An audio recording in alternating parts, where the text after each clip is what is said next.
Chapter 1. The Nature of the Self.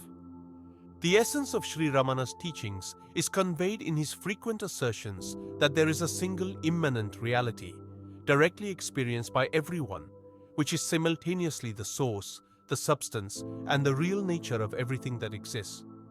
He gave it a number of different names, each one signifying a different aspect of the same indivisible reality. The following classification includes all of his more common synonyms and explains the implications of the various terms used. The self. This is the term that he used the most frequently. He defined it by saying that the real self or real I is contrary to perceptible experience, not an experience of individuality, but a non-personal, all-inclusive awareness. It is not to be confused with the individual self, which he said was essentially non-existent, being a fabrication of the mind which obscures the true experience of the real self. He maintained that the real self is always present and always experienced, but he emphasized that one is only consciously aware of it as it really is when the self-limiting tendencies of the mind have ceased. Permanent and continuous self-awareness is known as self-realization. Sat-Chit-Ananda. This is a Sanskrit term which translates as Being-Consciousness-Bliss. Sri Ramana taught that the self is pure being, a subjective awareness of I am, which is completely devoid of the feeling I am this or I am that. There are no subjects or objects in the self. There is only an awareness of being. Because this awareness is conscious, it is also known as consciousness. The direct experience of this consciousness is, according to Sri Ramana, a state of unbroken happiness, and so the term Ananda or bliss is also used to describe it. These three aspects, being, consciousness, and bliss, are experienced as a unitary whole and not as separate attributes of the self. They are inseparable in the same way that wetness, transparency, and liquidity are inseparable properties of water.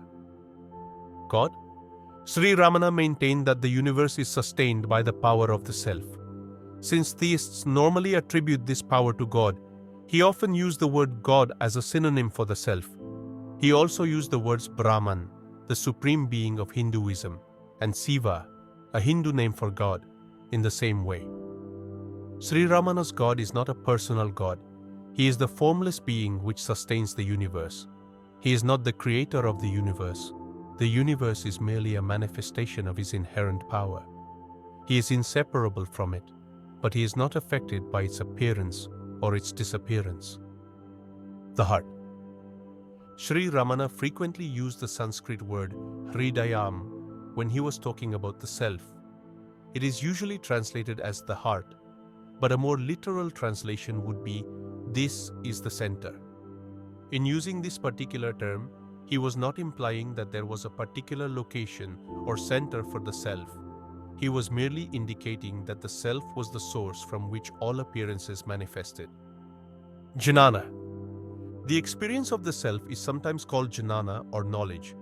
This term should not be taken to mean that there is a person who has knowledge of the self, because in the state of self-awareness, there is no localized knower, and there is nothing that is separate from the self that can be known. True knowledge, or jnana, is not an object of experience, nor is it an understanding of a state which is different and apart from the subject knower.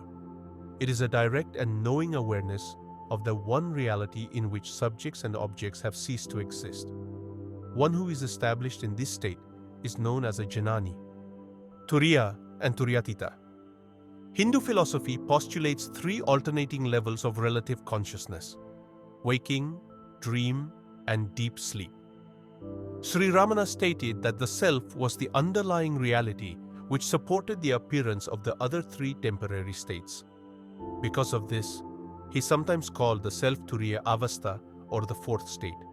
He also occasionally used the word Turyatita, meaning transcending the fourth, to indicate that there are not really four states, but only one real transcendental state. Other terms.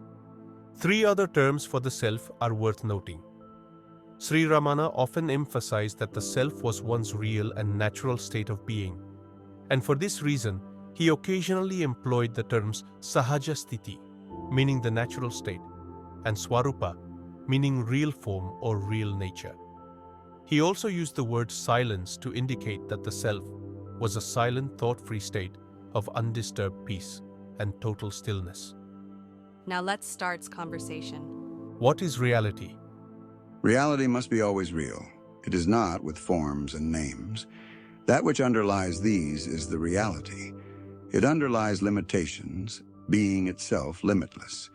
It is not bound. It underlies unrealities, itself being real. Reality is that which is. It is as it is. It transcends speech. It is beyond the expressions existence, non-existence, etc. The reality which is the mere consciousness that remains when ignorance is destroyed along with knowledge of objects. Alone is the self, Atma. In that Brahma Swarupa, real form of Brahman, which is abundant self-awareness, there is not the least ignorance. The reality which shines fully, without misery and without a body, not only when the world is known, but also when the world is not known, is your real form, Nija Swarupa. The radiance of consciousness bliss, in the form of one awareness shining equally within and without, is the supreme and blissful primal reality. Its form is silence, and it is declared by Jnanas to be the final and unobstructable state of true knowledge, Jnana. Know that Jnana alone is non-attachment. Jnana alone is purity. Jnana is the attainment of God. Jnana, which is devoid of forgetfulness of self, alone is immortality. Jnana alone is everything. What is this awareness, and how can one obtain and cultivate it? You are awareness. Awareness is another name for you. Since you are awareness, there is no need to attain or cultivate it. All that you have to do is to give up being aware of other things. That is of the not-self. If one gives up being aware of them, then pure awareness alone remains, and that is the self. If the self is itself aware, why am I not aware of it even now? There is no duality. Your present knowledge is due to the ego and is only relative. Relative knowledge requires a subject and an object, whereas the awareness of the self is absolute and requires no object. Remembrance also is similarly relative, requiring an object to be remembered and a subject to remember. When there is no duality, who is to remember whom? The self is ever present. Each one wants to know the self. What kind of help does one require to know oneself? People want to see the self as something new, but it is eternal and remains the same all along. They desire to see it as a blazing light, etc. How can it be so? It is not light, not darkness. It is only as it is. It cannot be defined. The best definition is, I am that I am.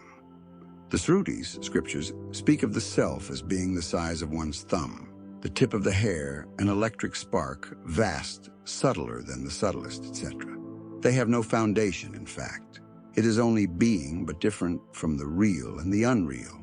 It is knowledge, but different from knowledge and ignorance. How can it be defined at all? It is simply being. When a man realizes the self, what will he see? There is no seeing. Seeing is only being. The state of self-realization, as we call it, is not attaining something new or reaching some goal which is far away, but simply being that which you always are and which you always have been.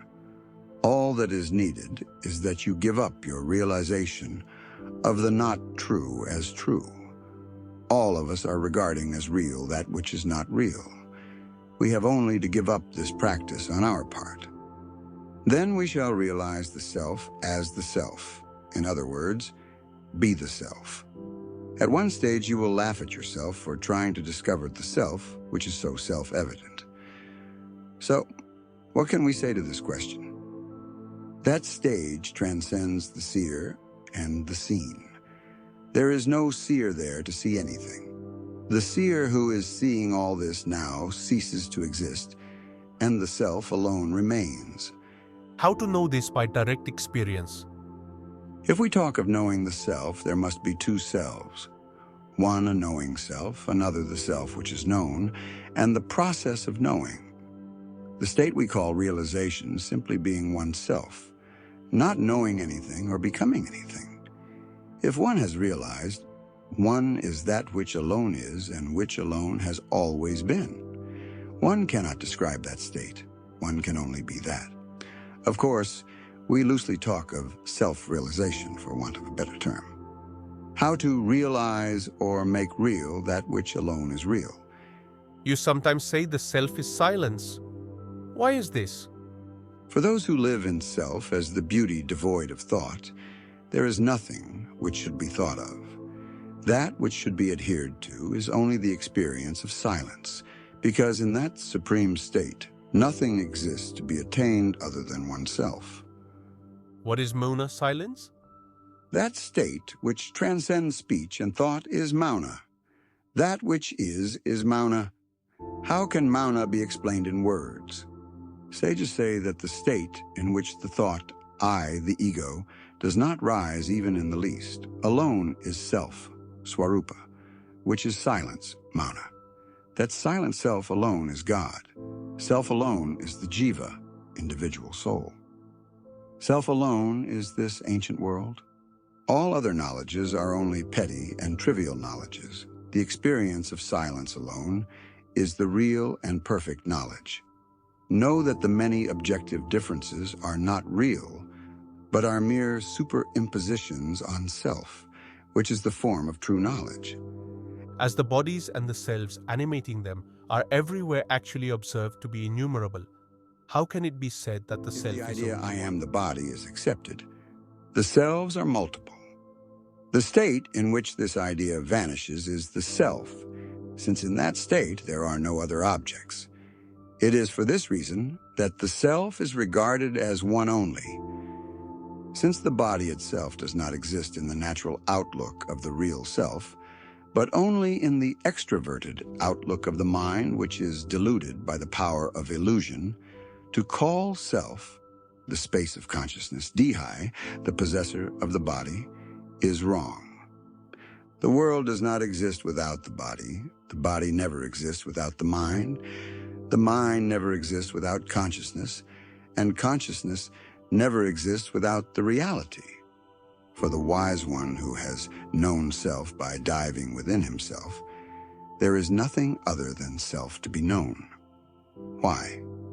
Because since the ego which identifies the form of a body as I has perished, he, the wise one, is the formless existence consciousness. The Jnani, one who has realized the self, knows he is the self, and that nothing, neither his body nor anything else, exists but the self. To such a one, what difference could the presence or absence of a body make? It is false to speak of realization. What is there to realize? The real is as it is always. We are not creating anything new or achieving something which we did not have before. The illustration given in books is this. We dig a well and create a huge pit. The space in the pit or well has not been created by us. We have just removed the earth, which was filling the space there. The space was there then and is also there now. Similarly, we have simply to throw out all the age-long samskaras, innate tendencies, which are inside us.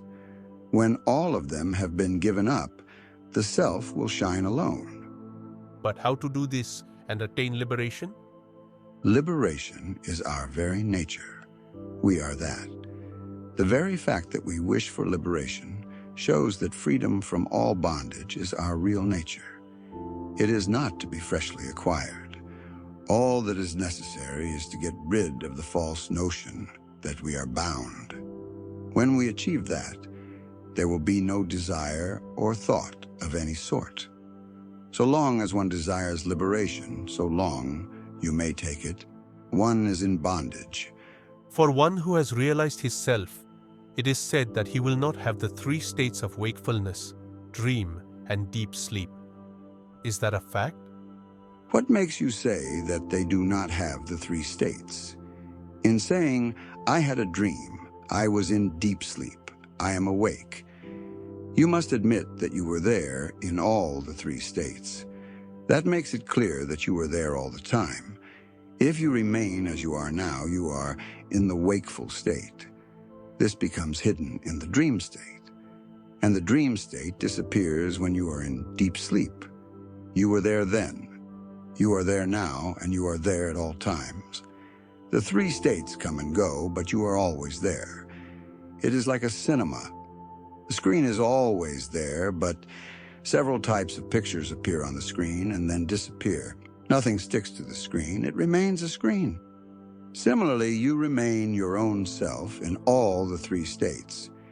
If you know that, the three states will not trouble you, just as the pictures which appear on the screen do not stick to it. On the screen, you sometimes see a huge ocean with endless waves. That disappears. Another time, you see fire spreading all around. That too disappears. The screen is there on both occasions.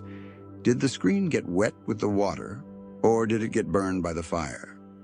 Nothing affected the screen.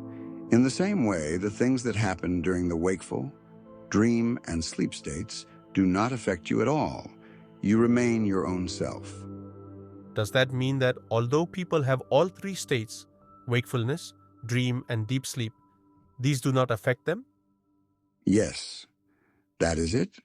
All these states come and go. The self is not bothered.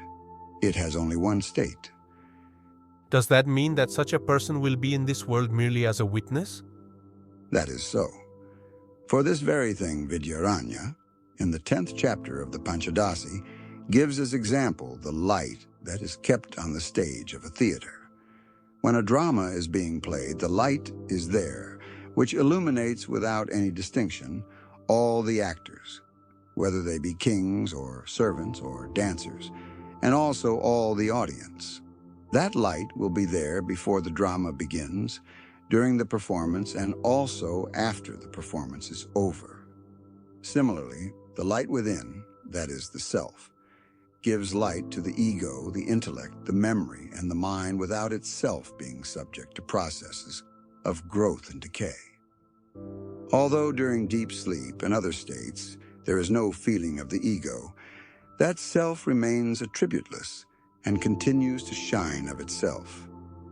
Actually, the idea of the self being the witness is only in the mind. It is not the absolute truth of the self. Witnessing is relative to objects witnessed. Both the witness and his object are mental creations. How are the three states of consciousness inferior in degree of reality to the fourth, Turya? What is the actual relation between these three states and the fourth? There is only one state, that of consciousness or awareness or existence. The three states of waking, dream, and sleep cannot be real. They simply come and go. The real will always exist. The I, or existence that alone persists in all the three states, is real. The other three are not real, and so it is not possible to say they have such and such a degree of reality. We may roughly put it like this. Existence or consciousness is the only reality. Consciousness plus waking, we call waking. Consciousness plus sleep, we call sleep. Consciousness plus dream, we call dream. Consciousness is the screen on which all the pictures come and go. The screen is real. The pictures are mere shadows on it. Because by long habit we have been regarding these three states as real, we call the state of mere awareness or consciousness the fourth. There is, however, no fourth state, but only one state. There is no difference between dream and the waking state, except that the dream is short and the waking long. Both are the result of the mind.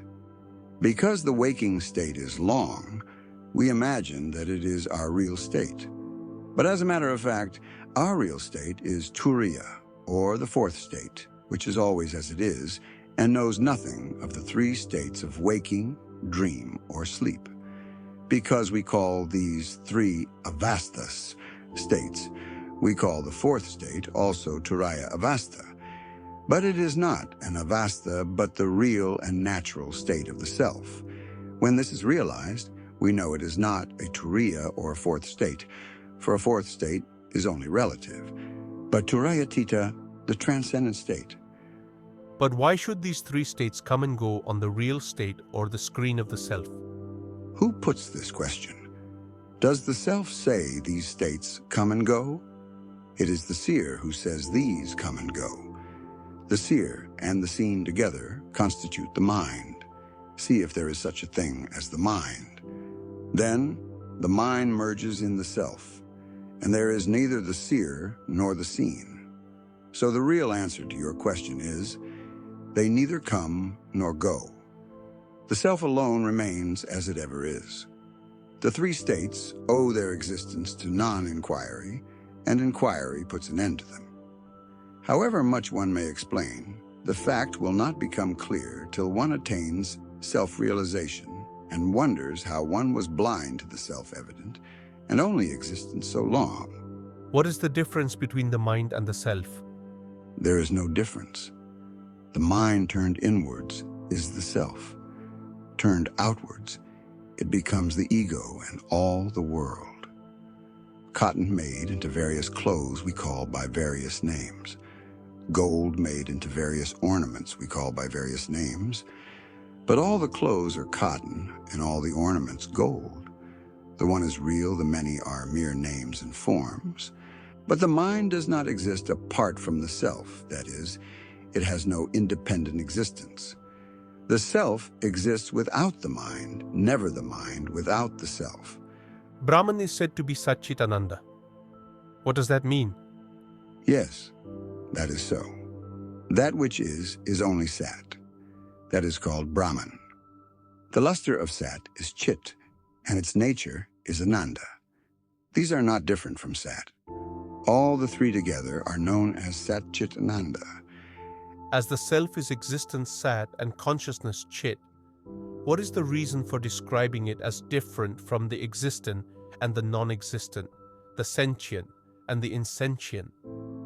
Although the self is real as it comprises everything, it does not give room for questions involving duality about its reality or unreality. Therefore, it is said to be different from the real and the unreal. Similarly, even though it is consciousness, since there is nothing for it to know or to make itself known to, it is said to be different from the sentient and the insentient. Sat-Chit-Ananda is said to indicate that the Supreme is not asat, different from being, not akit, different from consciousness, and not anananda, different from happiness. Because we are in the phenomenal world, we speak of the self as Sat-Chit-Ananda. In what sense is happiness or bliss Ananda our real nature? Perfect bliss is Brahman. Perfect peace is of the self. That alone exists and is consciousness. That which is called happiness is only the nature of self. Self is not other than perfect happiness. That which is called happiness alone exists. Knowing that fact and abiding in the state of self, enjoy bliss eternally. If a man thinks that his happiness is due to external causes and his possessions, it is reasonable to conclude that his happiness must increase with the increase of possessions and diminish in proportion to their diminution. Therefore, if he is devoid of possessions, his happiness should be nil. What is the real experience of man? Does it conform to this view? Man is devoid of possessions, including his own body. Instead of being unhappy, he is quite happy. Everyone desires to sleep soundly. The conclusion is that happiness is inherent in man and is not due to external causes. One must realize the self in order to open the store of unalloyed happiness. Sri Bhagavan speaks of the heart as the seat of consciousness and as identical with the self. What does the heart exactly signify? Call it by any name. God, self, the heart, or the seat of consciousness, it is all the same. The point to be grasped is this, that heart means the very core of one's being, the center without which there is nothing whatever. The heart is not physical, it is spiritual. Hridayam equals Hrit plus Ayam. It means this is the center. It is that from which thoughts arise, on which they subsist, and where they are resolved. The thoughts are the content of the mind, and they shape the universe. The heart is the center of all. That from which beings come into existence is said to be Brahman in the Upanishads. That is the heart. Brahman is the heart. How to realize the heart? There is no one who even for a moment fails to experience the self. For no one admits that he ever stands apart from the self. He is the self. The self is the heart. The heart is the center from which everything springs. Because you see the world, the body, and so on, it is said that there is a center for these, which is called the heart. When you are in the heart is known to be neither the center nor the circumference. There is nothing else apart from it. The consciousness, which is the real existence, and which does not go out to know those things which are other than self, alone is the heart. Since the truth of self is known only to that consciousness, which is devoid of activity, that consciousness, which always remains attending to self alone, is the shining of clear knowledge.